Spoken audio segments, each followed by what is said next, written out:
Everyone. In hypertensive disorder or pregnancy series, we discussed classification very earlier in very earlier videos. तो उसमें कुछ एक चीजें छूट गई थी जो हम लोग इस वीडियो में पहले कवर करेंगे, उसके बाद प्रॉपर मैनेजमेंट डिस्कस करेंगे।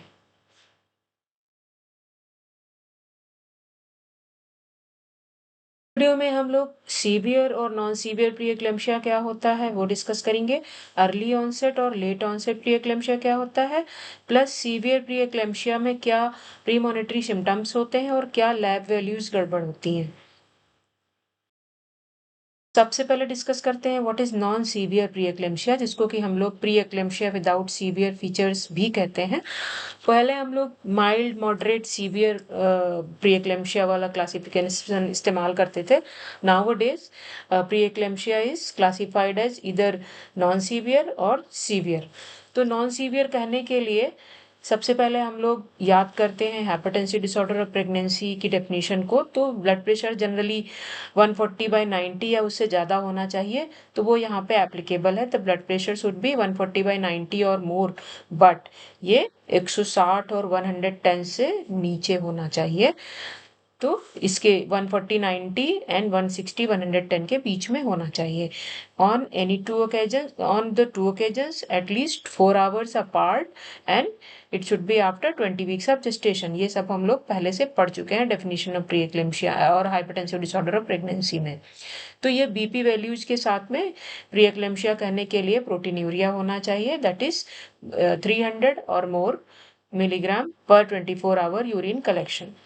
या फिर अगर हम लोग प्रॉपर 24 आवर यूरिन कलेक्शन नहीं कर रहे हैं तो protein creatinine ratio should be 0.3 और मोर देन 0.3, और ये दोनों वैल्यूज मिलीग्राम पर डेसीलीटर में होनी चाहिए। तो जब हमारे पास कोई ऑप्शन और ये 24 आवर यूरिन कलेक्शन या फिर प्रोटीन क्रिएटिनिन रेशियो करने का नहीं है, suppose we are in periphery, तो वहाँ पे हम लोग डिपस्टिक्स भी कर सकते हैं। तो अगर डिपस्टिक करते हैं तो इट शुड बी 1+ एटलीस्ट। ये बहुत ही प्रिमिटिव सा टेस्ट है, मतलब कि एक स्ट्रिप आती है जिसको कि यूरिन में डुबोते हैं, तो वहाँ पे उसका कलर चेंज हो जाता है। जो डब्बा होता है डिपस्टिक का उसके ऊपर कलर कोडिंग लिखी रहती है, उससे मैच करके हम लोग देख सकते हैं कि ये 1+ है, 2+ है, 3+ है। उस हिसाब से प्रोटीन्यूरिया की ग्रेडिंग करते हैं। तो it is not preferred method, mostly 24 hour urinary protein it's preferred method and it should be 300 और मोर, या फिर प्रोटीन क्रिएटिनिन रेशियो कराते हैं। तो इसको ये होता है नॉन सीवियर प्रीएक्लेम्शिया, और इसके साथ में कोई भी प्री मॉनिटरी सिम्टम्स नहीं होना चाहिए और लैब पैरामीटर्स नॉर्मल होने चाहिए। अब ये प्री मॉनिटरी सिम्टम्स या लैब पैरामीटर्स एबनॉर्मल क्या होते हैं वो हम लोग आगे देखेंगे। Now come to severe preeclampsia. Severe preeclampsia या फिर प्रीएक्लेम्शिया विद सीवियर फीचर्स वो कब कहेंगे?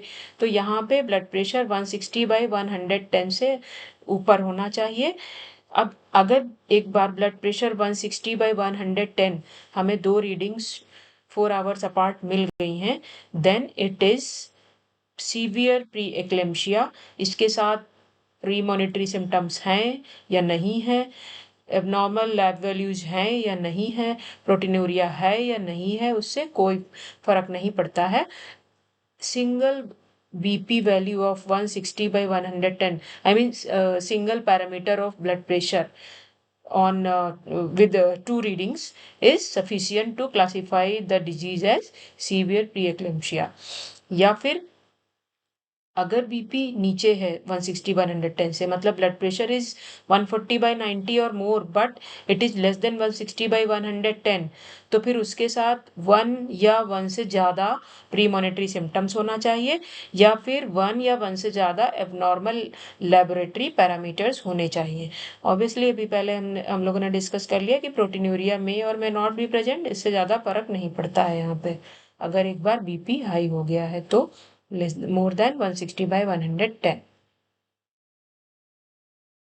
तो अब ये प्री मॉनिटरी सिम्टम्स क्या होते हैं? प्री मॉनिटरी सिम्टम्स मतलब कुछ ऐसे पेशेंट को कुछ सिम्टम्स आते हैं जिनसे जो लगता है कि जो बताता है कि ये जो डिजीज अभी तक नॉन सीवियर थी वो इम्पेंडिंग एक्लेम्शिया की तरफ जा रही है या फिर सीवियर प्री एक्लेम्शिया में कन्वर्ट हो रही है।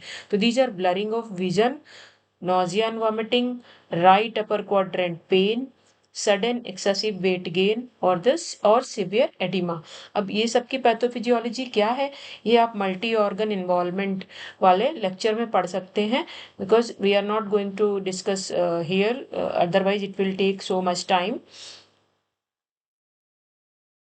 नॉर्मल लैब पैरामीटर्स कौन कौन से होते हैं, तो this is thrombocytopenia, platelet count must be less than 1 lakhs, elevated liver enzymes, तो जो एसजीओटी ट्रांस अमाइनेजेस हैं, SGOT SGPT, this should be twice the normal concentration, मतलब जो नॉर्मल कंसेंट्रेशन होती है उसका डबल हो जाना चाहिए। तो normally it is approximately 40 international units, तो यहाँ पे ये 80 या उससे ज़्यादा होना चाहिए।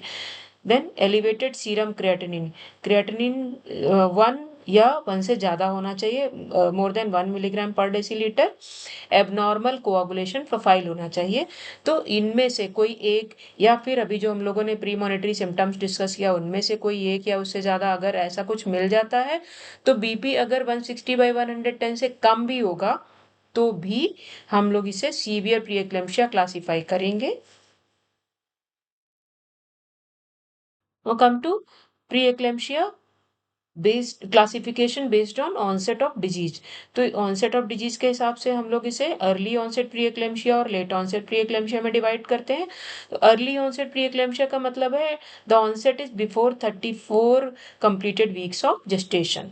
तो ये अगर बहुत अर्ली आ गया है प्री एक्लेम्शिया, इसका मतलब क्या है कि पैथोफिजियोलॉजी बहुत जल्दी सेट हो गई है, तो मतलब कॉम्प्लिकेशंस ज़्यादा होंगे, बिकॉज जो मदर के ऑर्गन्स हैं उनमें एक तो डैमेज होने के लिए टाइम ज़्यादा मिलेगा, प्लस अर्ली होने का मतलब ही है कि पहले से some difficult pathophysiology is going on. तो यहाँ पे क्या है, maternal complications tend to be more severe, and इसकी वजह से अगर मदर की लाइफ को इंडेंजर करके we are not going to continue the pregnancy. तो अगर मदर में कोई सीवियर कॉम्प्लिकेशन होता है then it may warrant early delivery, and if we are going to conduct the delivery early तो फीटल कॉम्प्लिकेशंस बढ़ जाएंगे, like low birth weight, fetal growth restriction and iatrogenic prematurity। अब late onset pre eclampsia क्या है, late onset का मतलब देर से आया है, after 34 weeks of completed gestational age के बाद आया है। तो लेट से आने पे क्या होगा, एक तो शुरुआत में बच्चे की ग्रोथ अच्छी रहेगी, मदर में कॉम्प्लिकेशंस कम होंगे। तो this is often associated with maternal metabolic syndromes. तो यहाँ पे क्या होता है, maternal and fetal complications generally less severe रहते हैं, और low birth weight, fetal growth restriction etcetera के इंसिडेंस कम रहते हैं। तो this is all about whatever was remaining, और इसके बाद हम लोग proper management of preeclampsia and eclampsia discuss करेंगे। Thank you so much.